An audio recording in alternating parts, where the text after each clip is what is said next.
1994 was an insane year for music. You and I are gonna live forever. Say it ain't so, 'cause you know where I'll be found when I come around. Oasis, Weezer, Green Day, Soundgarden, Pearl Jam. It was one of the most important years in all of rock history. Can't find a better man. How would I know that this could be my friend? Starseed, Starseed. And there were no shortage of classic albums in 1994. But what are the top 10 best rock albums of 1994? Let's find out.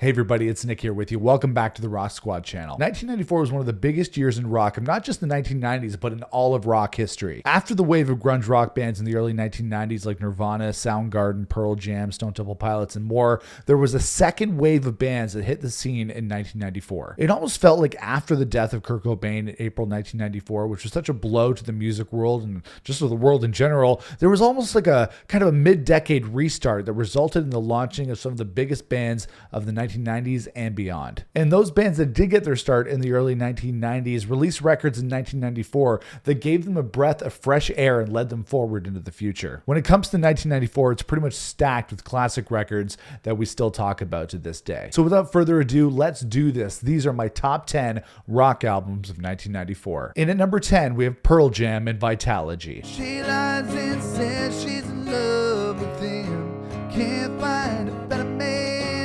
So when I was a kid growing up in the early 1990s, I always had my older sister who was always into cool music and had all the awesome rock CDs of the day. When she would go out, I would sneak into her room and listen to music on her CD player. I didn't have my own CD player. She was the only one in the household who had a CD player. She had all the awesome albums from Nirvana, Smashing Pumpkins, Alice in Chains, Soundgarden, REM, Stone Temple Pilots, and of course, Pearl Jam. You know, I grew up loving 10 and Versus, but Vitalogy was a whole different beast. And it came in a really cool CD digipack that was great to look at, but was really horrible to store with all your other CDs on the shelf. But the music itself, holy shit. After the more commercial rock sound of their first two records, Pearl Jam went weird on Vitalogy while still maintaining their edgy rock sound. The rock songs of Vitalogy are all a little bit crazy. You got Spin the Black Circle, Not For You, Last Exit, Corduroy. They all rock, but they're a little bit more off the wall than previous Pearl Jam records. But then there are also some really tender moments, maybe some of Pearl Jam's most tender moments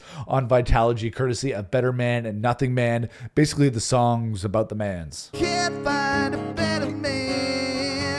And who could forget the weirdest Pearl Jam track ever, Bugs? Man, that song still gives me the creeps. You know, Vitalogy is a weird record, but overall the songs are great. And of course, Pearl Jam would eventually go back to more of the commercial sound after this record and No Code, but they tried something different in 1994 and got a second wind, just like a lot of bands on this list. If not for Vitalogy, Pearl Jam may not have continued to be the rock behemoth that we know they are today. Vitalogy was a bit controversial and not universally loved by all critics and Pearl Jam fans out there, but in hindsight, it's definitely one of the best records of 1994. And at number 9 of my top 10 best rock albums of 1994, we have REM and Monster. You know what? I have to say, I love REM. I never understood the frequency. I didn't grow up on their 80s output. I was a little bit too young to be listening to REM at the time, but I was just the right age to enjoy them in the early 1990s with albums like Automatic for the People and then Monster. And you know what? With Monster, it seemed like the first REM record where they really rocked, you know? They turned up the amps, they turned up the distortion on the guitars on this record. What's the Frequency, Kenneth is an amazing rock track that showed that they could do way more than Everybody Hurts. What's the frequency? Kenneth is your Benzedrine. You got some great songs on here. Like I said, What's the Frequency, Kenneth, Bang and Blame, Strange Currencies. REM had been around for quite a while already, but Monster firmly placed them as one of the best rock bands of the 90s as well. These words, you will be mine. You know, I'm still bummed that REM broke up, and I still got my fingers crossed for a reunion. Seeing Monster performed in full, now that would be cool. And at number 8, we have Stone Temple Pilots and Purple. Leaving on a southern train only yesterday. You lied STP was one of those early 90s bands that was lumped in with the Seattle grunge scene, but they're actually a California band from San Diego. But they did get their break in that early 90s scene with their debut album Core, which is still one of the best, biggest, and most successful albums of the 1990s. Then they followed it up with this album Purple, which is one of the best sophomore second albums ever. And just like with Core, STP absolutely dominated rock radio in the 1990s with the singles from Purple. Vaseline is still a rock classic. Interstate Love Song, still one of the best songs ever written, not let alone just like a great 90s song, just one of the best songs ever written. Big Empty, Pretty Penny. This album pulls no punches with the awesome melodies and instrumental side of things too. Time to take her home, her dizzy head is conscience laden. Time to take a ride, it leaves today. Conversation. Scott Weiland, may he rest in peace, was one of the best voices of the 1990s, and he sounds absolutely phenomenal on this record. And the DeLeo brothers, along with Eric Kretz, form one of the tightest three-piece bands ever. They just rock so well together, and they still do to this day. So as awesome as they were in the early 1990s, similar to other bands on this list, like Pearl Jam and Soundgarden, we'll talk about that in just a second. They're like some of the other bands on this list. They got a second wind with the 1994 album Purple. And man, what a record. Conversations kill. And at number 7 on my top 10 best rock albums of 1994, we have Soundgarden and Super Unknown. How would I know that this could be my friend? We all know that Soundgarden were a well-established and well-known band by the time 1994 came around. They were one of the flagship bands of the early 1990s Seattle grunge movement that also gave us Nirvana, Pearl Jam, and Alice in Chains. And similar to some of those other bands, the year 1994 gave the band a second wind and their most, commercially and critically successful album of their career. 'Cause I fell on black days. I fell on black days. Super Unknown is nothing less than a rock sonic juggernaut, mixing together the best of Black Sabbath and Led Zeppelin with some 90s grunge thrown in there for good measure. Soundgarden were an absolute force to be reckoned with in 1994. This record sounds huge. And Super Unknown absolutely crushes it on tracks like Let Me Drown, My Wave, Spoon Man are all amazing rock songs. But then there are absolute moments of beauty on Super Unknown too. Like this is Chris Cornell we're talking about. The man who wrote such beautiful music. Black Hole Sun, Fell on Black Days, The Day I Tried to Live. There's so much emotion and so many dynamics on this record. It's unbelievable, even to this day. Black old sun, won't you come wash away the rain? Black old sun, won't you come? Won't you come? Won't you come? Plus, I'm a huge fan of Matt Cameron. He's one of my favorite drummers, and his drumming on Super Unknown is just next level. Super Unknown is Soundgarden at their absolute best, and it's definitely one of the best records of 1994. And at number 6, we have Our Lady Peace and Naveed. Do you want to escape? Try to escape population. Our Lady Peace might not be familiar to a lot of the UK rock fans who watch this channel, maybe some of the international fans who watch this channel, but as a Canadian music fan and a Canadian artist, Our Lady Peace had definitely one of the best runs of music of any band, or any Canadian band in the 1990s. Not so much now, but that's a different story. Their debut album, Naveed, was pretty much a smash hit on the Canadian charts and much music from the get-go. The whiny but still accessible voice of Rain Maida, the spiky guitar tones of Mike Turner, the percussive power of drummer Jeremy Taggart. It's a propulsive album from start to finish. Yes, back then there were a lot of great Canadian bands making waves. In the mid-1990s, you had Our Mother Earth, you had Tea Party, Moist, Age of Electric, but Our Lady Peace were definitely, I think, the most popular out of that crop of bands. And they always had a little bit of an edge to their music that appealed to all of us young, angsty Canadians in 1994. Starseed. They haven't really aged as well as a band. Their music to me nowadays doesn't compare to something like Naveed, but it's still a solid debut album, really as solid as they come. Naveed, Starseed, Dirty Walls, Julia, Super Satellite, so many great songs on here, and I had to shout out a great Canadian band on this list as well. When I find out what went on, we'll bring it back, but it won't be easy. Before we continue, guys, if you're enjoying this video, make sure to toss us a like. And if you love to rock out as much as we do here at the Rock Squad, make sure to smash that subscribe button. In at number 5 on my top 10 best rock albums of 1994, we have the Manic Street Preachers and the Holy Bible. Now, I have to say, I'm personally a bigger fan of the post-Richie Edwards, more stadium rock side of the Manic Street Preachers. She is suffering. She sucks you deeper in. But when it comes to great rock records of 1994, especially great British rock records of 1994, it doesn't get any more iconic than the Holy Bible. And it's quite a disturbing record. This is the Manics at their most nihilistic and, dare I say, negative and kind of depressing. Like when you have song titles like Archives of Pain, Mausoleum, Die in the Summertime, it doesn't really scream fun. But the Holy Bible is the apex of the Richie Edwards era of the band, even though Nicky Wire wrote his fair share of lyrics on this album as well. After Richie's disappearance, a lot of the press and fans looked to this record for clues as to why he disappeared. We never really got those answers, but this album is very powerful from start to finish. Tracks like Yes, If White America Told the Truth, This World Would Fall Apart, great title. She Is Suffering, Revil, This Is Yesterday. It still has the hooks despite all the, strongly worded and sometimes bizarre lyrics on this album. I close my eyes, and this is yesterday. And even though the album cover is striking, I can see why it may not be the most appealing album cover for those looking to just pick up a fun Brit rock record. I actually saw the Manics perform the Holy Bible in full on their tour when I think they did that somewhere in 2015 or 2016. I saw that tour and it was incredible. So even though the Holy Bible is not a super fun, happy listen by any stretch of the imagination, it's still a very important and powerful record from 1994 and really for British rock in general. And at number 4, we have Bush and 16 Stone. 'Cause I don't wanna come back down from this cloud. It's taken me all this time to find out what I need, yeah.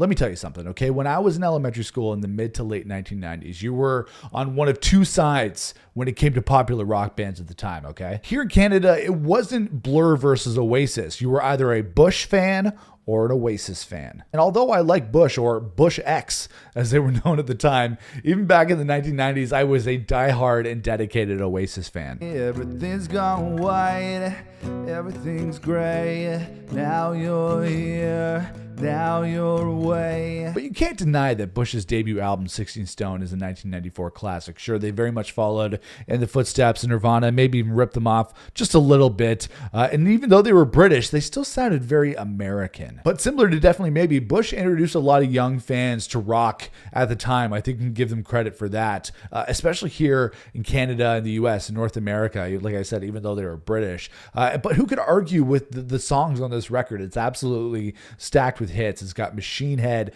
Glycerin, Come Down, Little Things, Everything Zen. Bush was all over the radio and video channels back in 1994, and this album launched them to superstardom. Although I don't think they ever really reached the heights of the songwriting and production of 16 Stone on future records. But as far as debut albums go and great albums of 1994, 16 Stone is definitely up there. Don't let the days go by, Glycerin. And at number 3 on my top 10 best rock albums of 1994, we have Green Day and Dookie. All right, so 1994 was definitely ground zero for a lot of the bands we know and love today, like Weezer, Oasis, and most definitely Green Day. No time to search the world around, 'cause you know where I'll be found when I come around.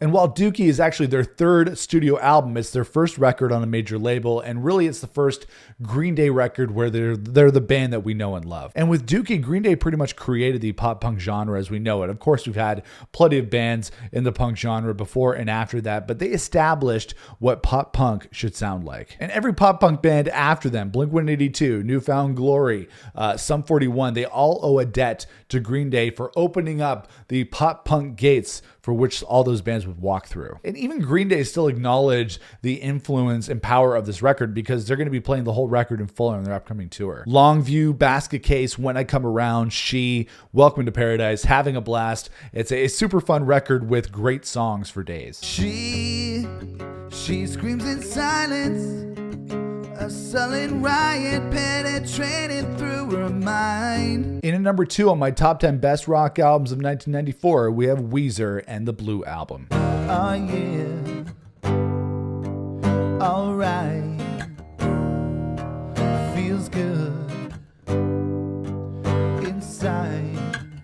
1994 was, for a lot of bands, the launching point of their careers. Weezer was one of those bands that took the grunge guitar sound of Nirvana and applied it with really poppy melodies and almost like a nerd rock attitude. Somebody's hiding, it's crowding my icebox. Somebody's cold one is giving me chills. Their self-titled debut album, also known as the Blue Album, is stuffed with infectious hooks and solid production courtesy of the late great Cars frontman Rick Ocasek. And like a lot of the great albums of 1994, it's a great guitar record. Rivers Cuomo took everything he learned from his early metal days and turned it into Weezer. Say it ain't so, your drug is a heartbreaker. So you have the catchy hooks and you have the great melodies, but then you also have some pretty shred-worthy guitar to go along with it. And there's a reason why so many Weezer fans still hold this album in such high regard. It's only got 10 tracks and each one is essential. There is no filler on the Blue Album. My name is Jonas. The world has turned and left me here. Sweater Song, Surf Wax America, Say It Ain't So. It's absolutely stacked with great tunes. If you want to destroy my sweater, hold this thread as I walk away. And who could forget the epic majesty that is Only in Dreams?